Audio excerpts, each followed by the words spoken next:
Hi guys, so it's a bit of a different one today. It is Mental Health Week, and we're not going to be making an actual recipe. We're just going to be talking about some different food groups and some different foods within those groups. So when we're talking about mental health, first things first, we need to make it a really normal conversation. Mental health is something that a lot of people go through, and if you don't go through it personally, you will know someone who will. It's that important, and it's a really, really normal thing, and it's important that you do talk to someone if you think you might be struggling. It is a really, really a big thing going on at the moment that we need to talk about a lot more. I think we are getting better, but there's still a long way to go. What I want to talk about today is how diet can help improve your mental health. Mental health is not just one thing.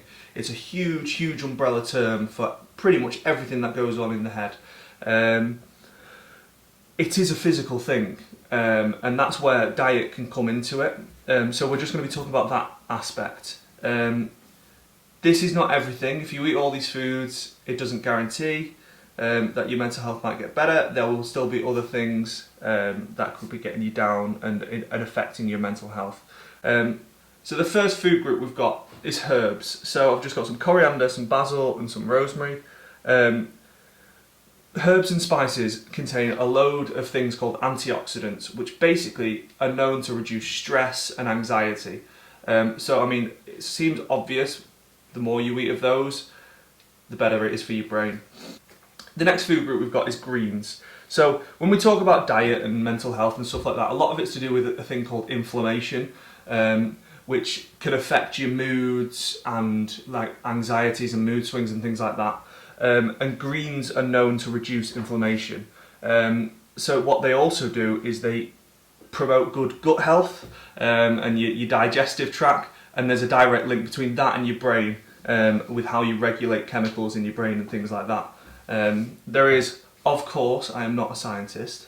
This is just a bit of research I've done on my own, but these things do.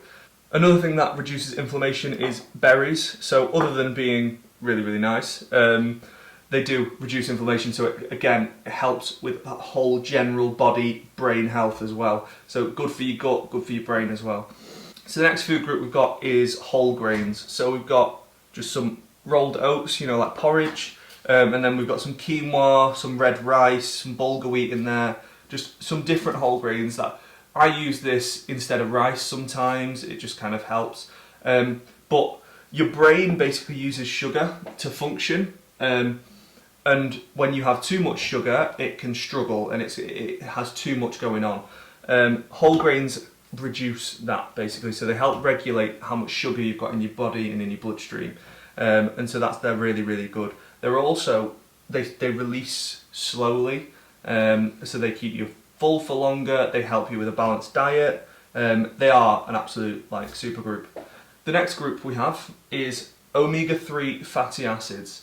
So that is in nuts, olive oil, fatty fish like salmon, all those things. If you've ever seen anyone take cod liver oil tablets, it's because of that. And that is just to promote basically brain cells to grow. So it promotes new growth in brain cells. And it just helps you keep a healthier brain. So the last food group is water. Drink enough water. Everyone's told you to do it, and it's just one of those things that everyone knows but doesn't really do enough. Water is really, really important. If you're dehydrated, your body struggles to get all of the good stuff from this to your brain and around your body.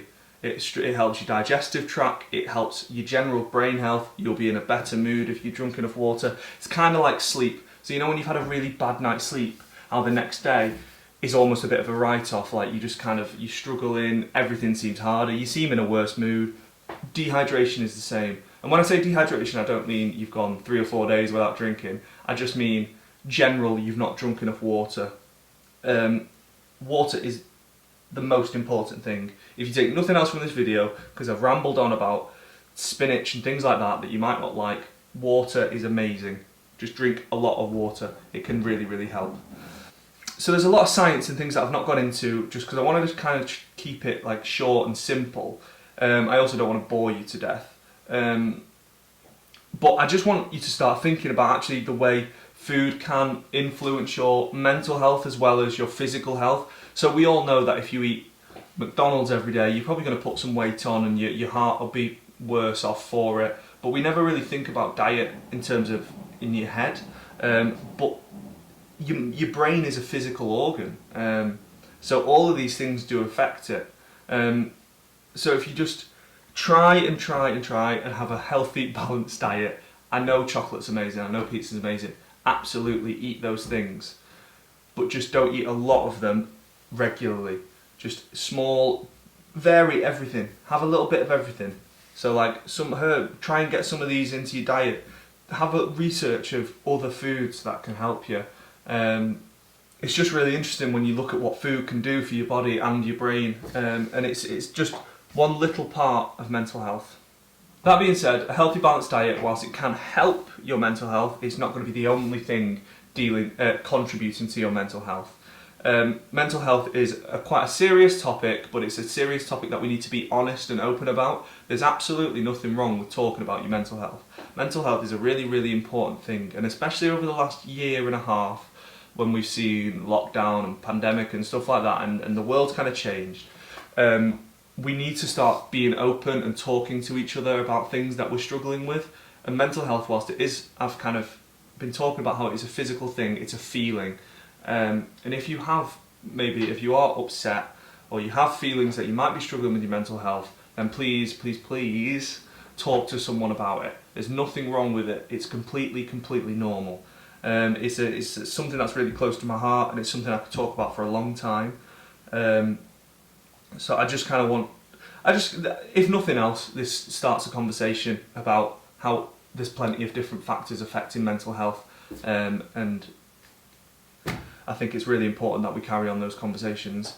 So if you've got any questions about any of this stuff, if you want to talk to me about mental health or anything like that, then please get in touch. seb.walker@threecirclesfostering.com, and we can have a chat. Stay safe. Hope to see some of you soon. Eat a balanced diet. I'm going to drink some water.